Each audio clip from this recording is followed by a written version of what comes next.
Zillow browsing is a hobby. Buying a home is a marathon that involves lawyers, brokers, lenders, inspectors, deadlines, bidding wars, and often wiping out all of your savings. Hi, I'm Ally Jane Ayers, and I write the Substack, Money Changes Everything.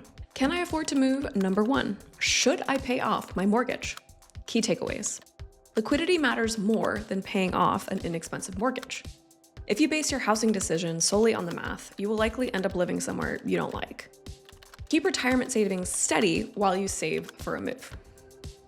Welcome to a new series I'm calling Can I Afford to Move?, where we talk to real people about their housing dilemmas. I think it's worth starting with a few assumptions people make and treat like they're facts. Just because some guy on the internet or your dad or even me, your trusted Money Changes Everything writer, says something with confidence does not make it universal fact.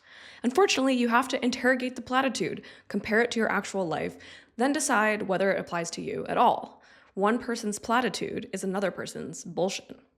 For example, here's some common wisdom that could use a little more scrutiny. Renting is throwing money away. No, it's absolutely not. You're paying for convenience, for a roof over your head, and for the ability to call the landlord or text the management company through some swanky app when the ceiling starts leaking. You're also avoiding some of the cost people conveniently forget. Those costs are property taxes, repairs, assessments, annual increases to HOA dues, and the surprise, we need $10,000 from every unit for the new facade project letter. Renting does not make you a sucker. It makes you someone who pays for a commodity you use every single day. And yes, rent increases, but on average, it rises around 2% a year across the country. If you do not like what your landlord is charging or how issues are being handled, you can move. Yes, moving sucks, but you'll forget about the pain in about 30 days. When you're a renter, you're spending money on a place to sleep, shower, store your stuff, and build your little nest. Just make sure that you're also putting away money each month into your long-term savings. Not to mention, flexibility is priceless when it comes to building long-term wealth. A career pivot is easier when you're not tethered to a mortgage. Renters can chase opportunity instead of staying put because they feel financially stuck in a house. Promotions often favor people who can move. Staying flexible can be worth far more than a theoretical gain in home equity. And let's not forget, long-term leases do exist. Good landlords exist. Cities with tenant protections exist. Stability is not exclusive to people with mortgages. Plenty of renters live in the same place for years and enjoy predictable housing without binding themselves to a decades-long financial contract that's a lot harder to get out of than most people think. Another platitude that everyone says, but that isn't always the case. Buying a house is a good investment. The truth is, sometimes it is, and sometimes it's not. Historically, home prices increase around 3% a year. Meanwhile, a diversified investment portfolio has averaged closer to 8% over the long term. On top of that, most people do not stay in their homes for 30 years. They stay for 7. So that long horizon you're modeling into your break-even spreadsheet often never happens. And let's not forget, nobody keeps their house the way it is. Renovations devour savings. Ask anyone who has ever renovated anything. You'll get the same answer. They always run over budget. They always take longer than you think. Real estate influencers will show you their granite countertops, but will not take an extra minute to show you the $47,000 of plumbing work they had done under that slab. We can go back and forth on the philosophy of renting versus buying all day long. I've done that here on Substack and on YouTube with my business partners since 2020. Zillow browsing is a hobby. Buying a home is a marathon that involves lawyers, brokers, lenders, inspectors, deadlines, bidding wars, and often wiping out all of your savings. If you don't love where you live and think you have a reasonable income that covers your needs and some of your wants, it's fair to think about moving. Whether you should is something else entirely. Can I afford to move? I recently received an email from a real person I met on the internet wondering about whether it was the right time to move. Here's the question. Hi, Ally Jane. I'm happy to throw out a question for your Can I Afford to Move series, and I'm excited to read them as they come out. Thank you. My question is, my fiance and I are living in a modest condo now that he bought about a decade ago. His monthly mortgage payment is only $750 a month, a total dream, I agree.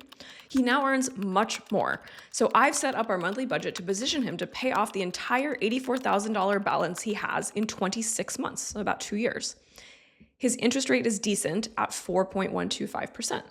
However, and this is where my question comes in, we know that in about 2 to 3 years, we want to start looking for a forever home and then start a family. Should we spend the next 26 months aggressively paying off his mortgage, or should he still prioritize saving and investing for a down payment? And then even if he still has some mortgage left over when we sell the condo, it's fine.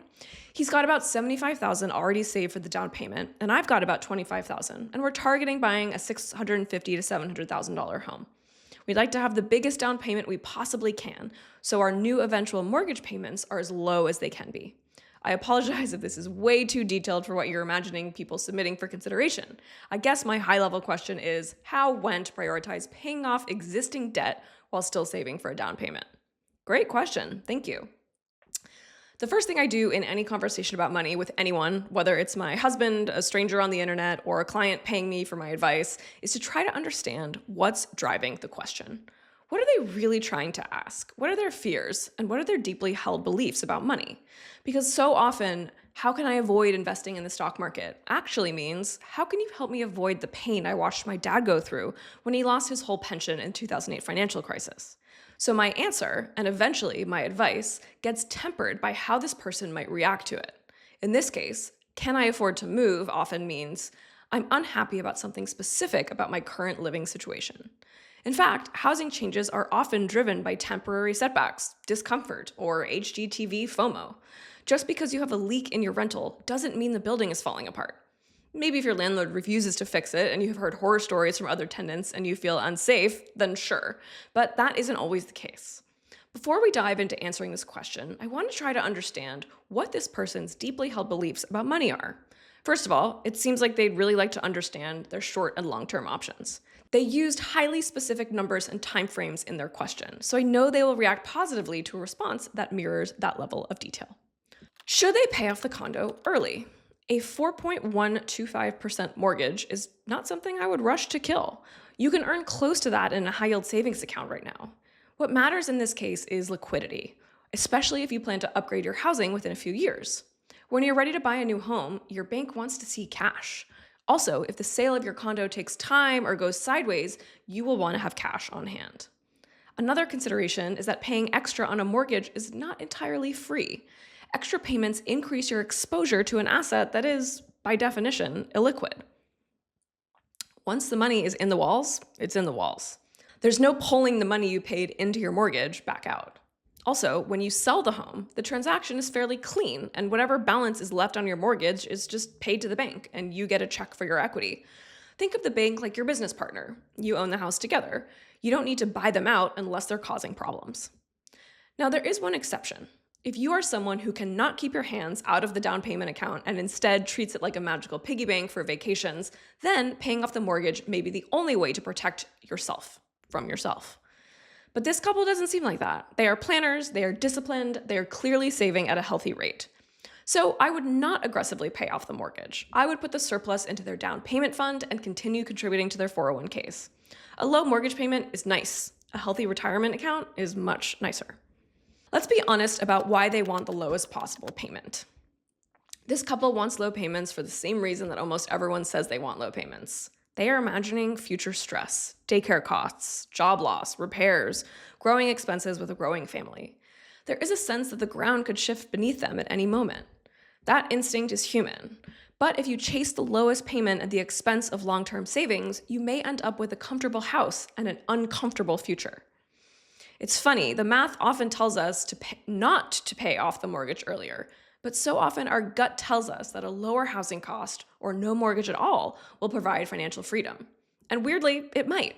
I know a few very smart financial planners who aggressively pay down their mortgages, not because it's the better financial move, but because it feels good.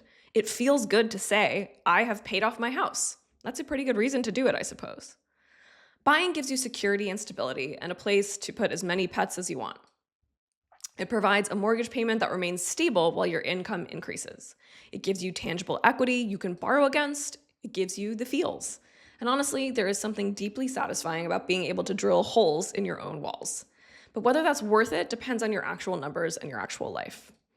So, can they afford to move? Yep. They want to buy a $700,000 home. Let's run the math at a 6% mortgage rate with 30% down, since that's ambitious but still realistic. Let's say the home price is $700,000, the down payment of 30%, because they wanted to put down more, $210,000, loan amount is going to be $490,000, and their rough monthly payment that I'm estimating at this 6% mortgage is going to be $2,944. They already have $100,000 saved for their next home. They will also have money coming in from selling the condo. The remaining balance on the mortgage is about $84,000, and assuming a reasonable sale price, it's realistic to expect they walk away with about $100,000 after paying up the mortgage and covering selling costs. So between savings and equity, they're sitting on roughly $200,000 to put towards a down payment after the condo sells. So they are just $10,000 short of that full 30% down payment on a $700,000 home. That is nothing compared to what most people face. This couple is much closer than it initially sounded. But there are still the unavoidable extras. Closing costs, I'm estimating at about $10,000 to $15,000, a little bit of a move-in cushion from $10,000 to $20,000, and anything weird or expensive that pops up during the sale of the condo. Instead of aiming for $10,000, I would aim for at least an additional $30,000 in new savings over the next 36 months. That's about $830 per month saved. I think they will be up for the challenge. So what does this all actually mean for them? The good news is they can afford to move. Their real job is to stay liquid, keep saving, and keep their long-term retirement accounts funded. Retirement savings do not get paused for a house. I will die on this hill. A house will not take care of you when you are 82. In fact, it will likely trap you. Your investments are what will take care of you in retirement. Even though I personally do not love putting more than 20% down on a home, I understand the emotional appeal of a lower mortgage payment. For some people, the lower payment is what helps them sleep. I personally prefer Ambien or THC. They see it as freedom, flexibility, and insurance against every what if their brain can invent. And that is fine. And I say that as someone whose own housing payment is completely unhinged and somehow still feels normal. Humans are funny like that. So my advice to them is simple. Continue contributing to your retirement and avoid rushing to pay off your existing mortgage. Build the down payment fund in a high-yield savings account. Protect your cash. Stay flexible. And when the right house shows up, you will be ready for it without wrecking the rest of your financial life. And here's my parting shot. The right housing payment is the one that helps you sleep at night.